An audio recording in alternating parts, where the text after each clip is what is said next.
It's up to all of us to do everything in our power with just 8 days to go, taking nothing at all for granted. These opportunities don't come by often. And sometimes when you feel like maybe, hopefully, you're 2 or 3 years away from that next chance. And then it comes and goes. And it's still just more of the same. Under one-party rule up in Albany, the lack of balance has resulted in laws like cashless bail getting passed and other pro-criminal laws. There's a tolerance for district attorneys who refuse to enforce the law. There are attacks on our men and women in law enforcement. Taxes go up, spending goes up. They look at your freedom as if a transaction with the government with your freedom is one where the government is taking it away, but the only way that we should be engaging in a transaction with government with your freedom is for you to be getting more of your freedoms back, not the other way around. This is about when you get money back from the government. Government understands it was your money in the first place. Don't demand, don't expect a thank you. Right now we have a governor who has referred to all of us as her apostles. I promise you that at no point will I ever refer to you as my apostle. We have a governor right now she refers to herself as the mother of New York's 62 counties. I promise you that at no point will you ever hear me refer to myself as the father of New York's 62 counties. It won't happen. This is about all of you taking control of your government again. You don't want to be ruled by an emperor governor? Kathy Hochul wasn't even elected governor.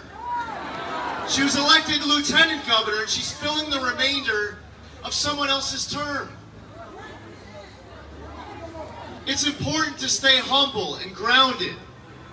I'm running to be the governor for all New Yorkers, Republicans and Democrats and independents.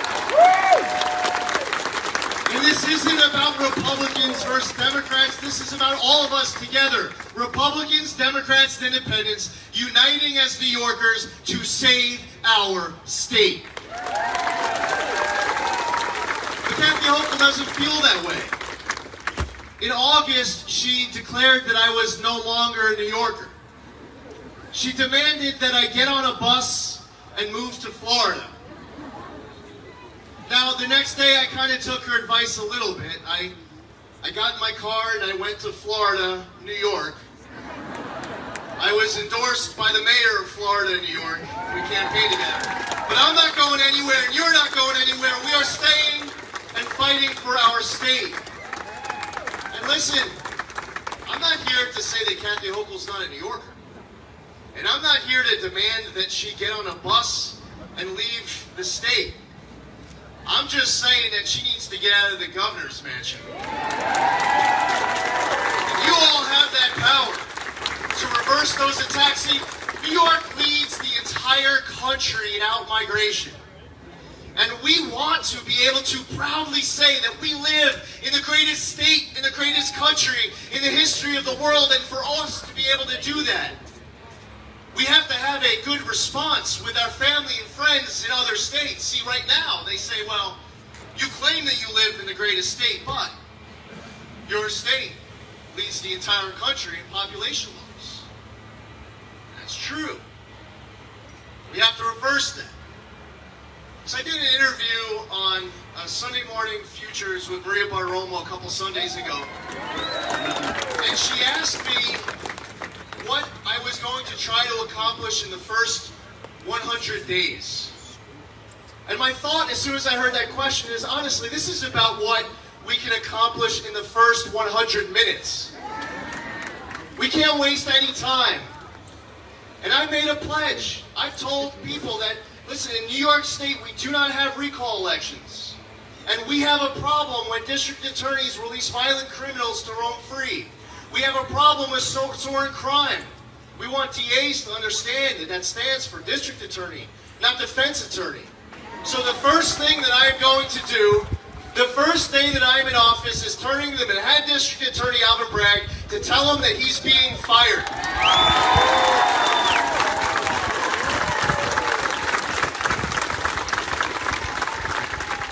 And by the way, there is a crime emergency going on right now in this state. Even though Kathy Hochul says there's nothing to see here, look away. She says that we're data deniers. Well, go ask the family of Connie Torrey, who lost their 93-year-old grandmother because of someone who was released due to cashless bail. There are many people across this state who will share stories like 2 Mexican cartel drug smugglers busted with $1.2 million worth of crystal meth and instantly released on cashless bail. We had a guy at the McDonald's on Delancey Street in Lower Manhattan who pulled an axe out of his backpack and started swinging it wildly at tables and at walls and at customers, and instantly released back out on the street on cashless bail. Not too far from here in the Bronx, Jesus Cortez was knocked into a coma. The person who did that was out on parole, a convicted sex offender. He put on a glove, and this wasn't like any regular glove. This glove was a weapon.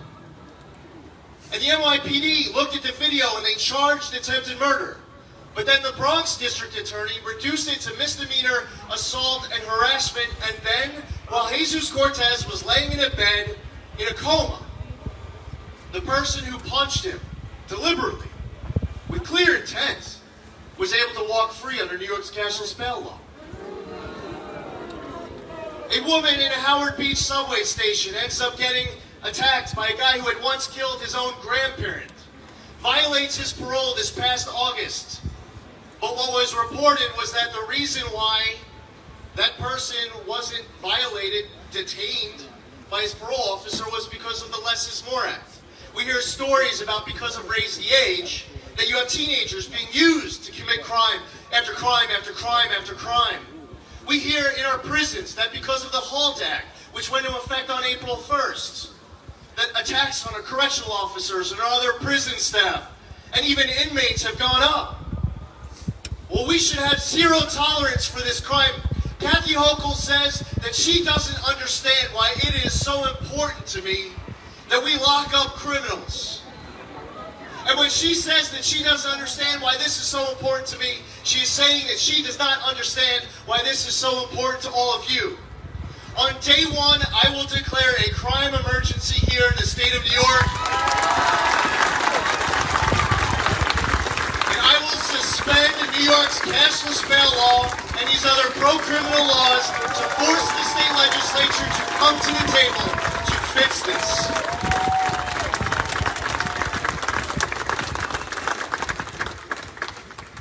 I also believe, by the way, that every last COVID vaccine mandate that we can get rid of here in the state of New York should be gone. There should be no COVID vaccine mandate to work, no COVID vaccine mandate to be able to go to your higher ed class, and I would absolutely veto in a heartbeat any legislation that wants to mandate the COVID vaccine for our kids.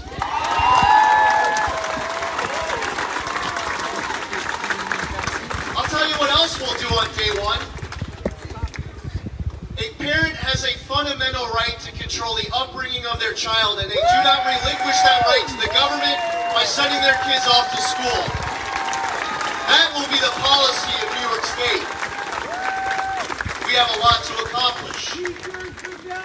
And we are right here in a congressional district. We are in a congressional district where you have an opportunity to help flip the balance of power here in the House of Representatives by electing Mike Lawler as your next congressman. And you can tell your friends in New York 18 to vote for Army veteran Colin Schmidt. Tell your friends in New York 19 to elect another special guest we have here today, Marcus Molinaro.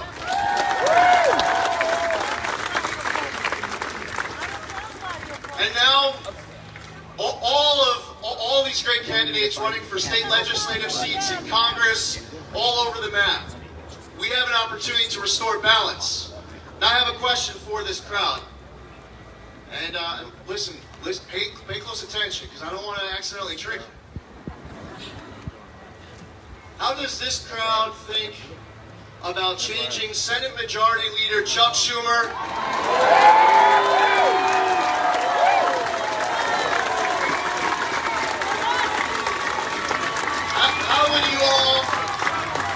How would you all like to turn Senate Majority Leader Chuck Schumer into Senate Minority Leader Chuck Schumer? No. Hey, Joe, come up here for a second. How many of you are ready to turn Senate Majority Leader Chuck Schumer into former Senator Chuck Schumer and elect Joe Biden as the next senator here in the great state of New York? Joe, say a quick word. So some of you may have seen a debate last night. I heard a rumor there's a bolo out there, elder abuse. A warrant has been issued. But I'll say this. We heard from the Senate Majority Leader's mouth. He wants to pack the Supreme Court. He wants to mandate the jab for your children. He wants to make sure that he can lower your electric bill 30 years from now. He's been there for 42 years. We certainly cannot afford 6 more. And so that's why we're going to send Zeldin to the governor's mansion. That's why we are here to ensure that after 24 years in the Senate, 42 years in Congress, we can send this geriatric dinosaur to the retirement home of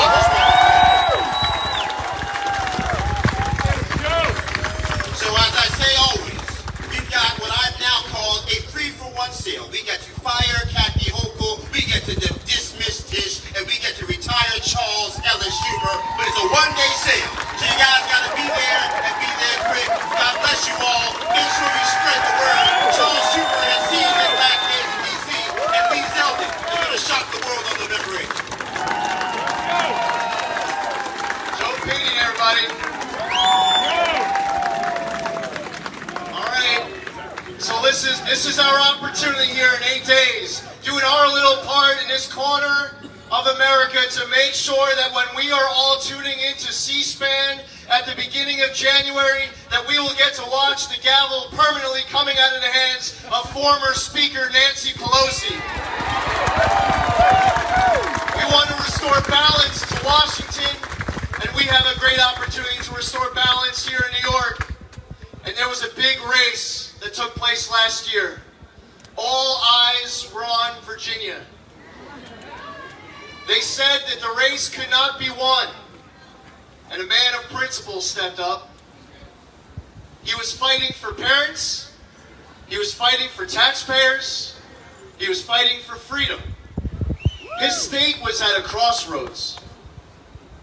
And he was not going to let, and his constituents, his voters, were not going to let that opportunity pass them by.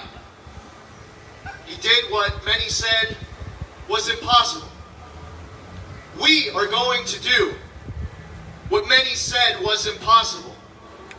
Just like 28 years ago, when New York stepped up to elect a great governor, George Pataki, here we are at our moment, November 8th of 2022, where we will do everything in our power, taking nothing for granted, telling friends and family and neighbors and strangers and co-workers, being active on social media and emails and texts and word of mouth. Early voting is now open. We have to get our vote out. No one can stay at home.